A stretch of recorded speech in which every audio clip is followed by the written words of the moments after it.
one of the biggest parts of the design of the program is that we integrated both virtual and in-person trainings. So what we have seen is that for the urban areas, we have done a lot more of the virtual trainings through the online classes that we offer.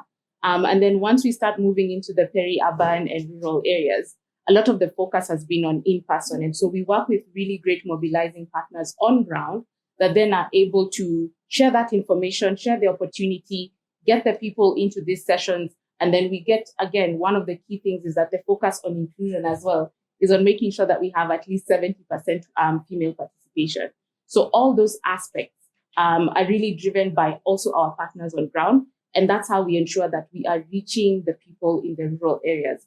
Like we said, that's the biggest gap that we have seen in terms of even those that have access to jobs, where a lot of those that have access to jobs are in more of the urban areas.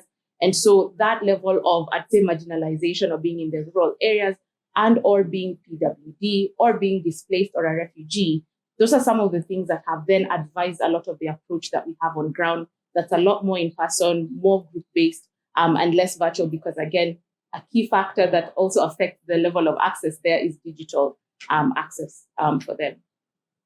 We focus more on 70% women, and we said recently there is a spark in many who have been graduating.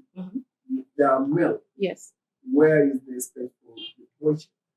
Yes. So great question. So I think one of the things is that the reason why, again, we're not saying 100% women is because we do understand that there's also a lot of benefit in making sure that we have included the male child or at least males in this particular program. One thing to highlight there is for us to cover the same level of progress, right? So over time and over years, we have identified and have seen that, female PWDs and displaced people have consistently over time been marginalized when it comes to such opportunities.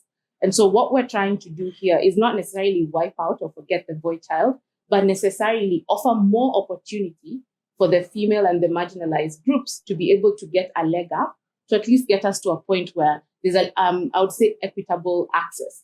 But necessarily right now, the program definitely is more tuned to the female side because that's a side that has consistently been left behind.